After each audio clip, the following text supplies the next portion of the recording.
back of the Suburban, doing a little work to it. I found out that this front tire that was really flat, it's leaking around the back side of the tire right where they put the wheel weight. So I'm wondering if I could maybe pull that wheel weight off and stop that leak. If nothing else, I'm gonna go and get a can of Fix-A-Flat and see if that won't temporarily fix it, because I would like to actually drive it around the field here and see how it does. I got some power string fluid for it. See if I can't fix that leak or stop that leak that's down here in the gearbox. It's leaking pretty bad, so see if I can't get it to kick down. Man, pedal's stiff.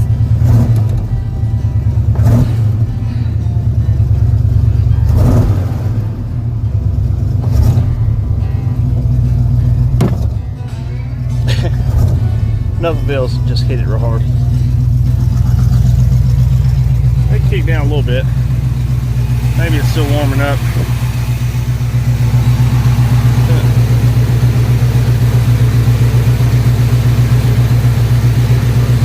Hose is getting warm.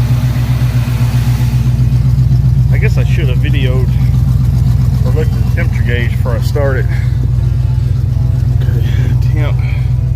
Looks like it's reading about 180. So we'll keep an eye on it and see what it does. I did buy a new battery for it.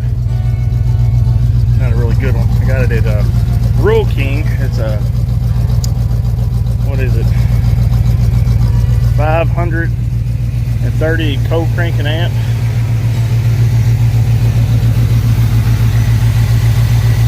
Yeah, 525 co-cranking amp, 630 cranking amps. So the reason why I got this, because that battery brand new was $49, and there's a $12 core. And everywhere else I called for just a basic car battery, they wanted $90, $120. Some of them was $189, and they were just generic AutoZone or O'Reilly's batteries. And I'm just like, that's ridiculous. So I went to Rural King and picked this up, 49 bucks. So it worked.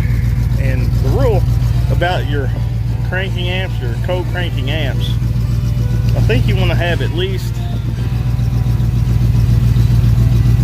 I want to say 100 amps per 100 cubic inches. I think that's what it is. I could be wrong. I probably am. I normally am wrong, but it seems like it would work in my mind, and it did. It started just fine. So just letting her run up. I'm gonna let her warm up and let it run for a little while.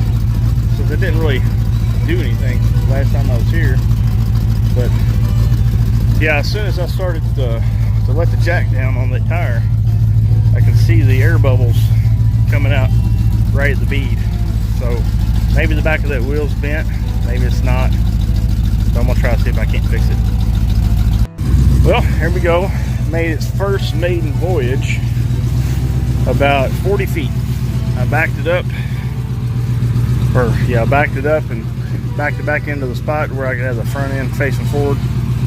I bought a $10 can of Fix-A-Flat and tried to fix this tire, but I just don't think it's gonna fix. There was a wheel weight on the back side of the wheel that was all crinkled up, and it was inside the tire right where it makes the bead, and I think it's messed up the inside of the tire where I don't think it will seal. But I put a whole can in there and I rotated the tire while I had it jacked up to kind of let that Fix-A-Flat kind of circulate a little bit. And I keep hearing the air. I can see the air bubbles coming out the back side. So, but yeah, it woke up. It's gonna need a little bit of love, but I don't think it's anything that can't be fixed fairly cheaply. It just needs to be gone through with a fine-tooth comb. It stops, don't stop great, but what can you expect for a vehicle that's been sitting around 4 years or so, maybe more. Yeah, so a little bit of progress today. It's a small victory, but it's a victory nonetheless. And as you can see, the gearbox here, where that rag joint's all beat up, looks like it's actually missing a nut right here. It's all gooey, and this has been all bent and trashed out. So yeah, the gearbox is going to need to be either rebuilt or replaced.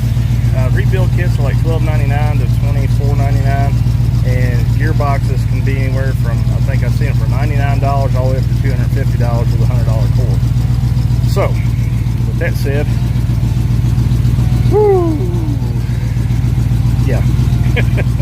Well, now it's been running for about 45 minutes, and it looks like it's about 195, so it's not overheating. That's a good sign.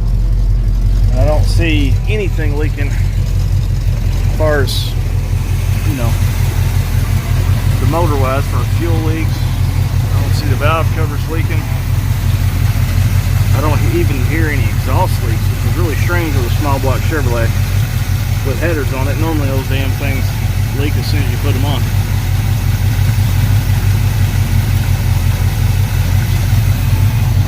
Well, I got a new update on the tire right after I made the video saying that I think there's something there and it's messed up. A little voice in my head said, hit it with a hammer. So I actually hit it with an old baseball bat I had in my truck, and come back here and put more air in it, and now it's not leaking. I'm telling you, a hammer always works. Are the lights on? No. I also noticed the bump stop for the suspension is rotted there, and if I'm not mistaken, the other one here is rotted as well. Yeah, you can see all the valve stems need to be replaced because they are dry rotted and cracked. So I'll put that on the list. And all four tires holding there. Pretty good. Pretty good. I got a feeling it's going to be a bunch of little bitty things.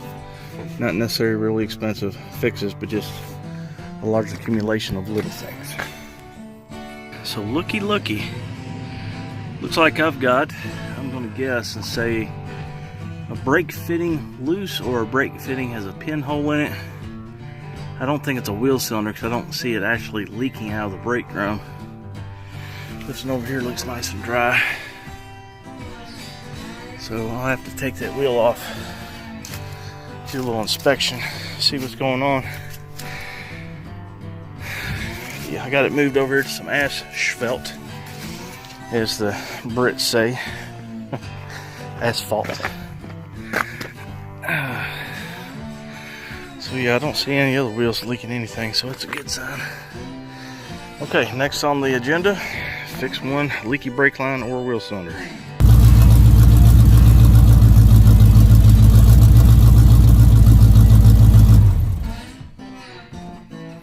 Okay, so I caught just enough of it, and it looks like the leak is coming from inside the fitting, like where the metal goes into that fitting. It's all rusty and rotted out, so I'll have to take that off, and hopefully it'll come off, and I'll get a replacement section of the brake line.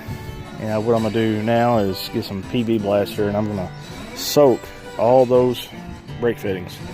That way when I come back in a couple days or whatever, and I go to take it off, hopefully it'll come off.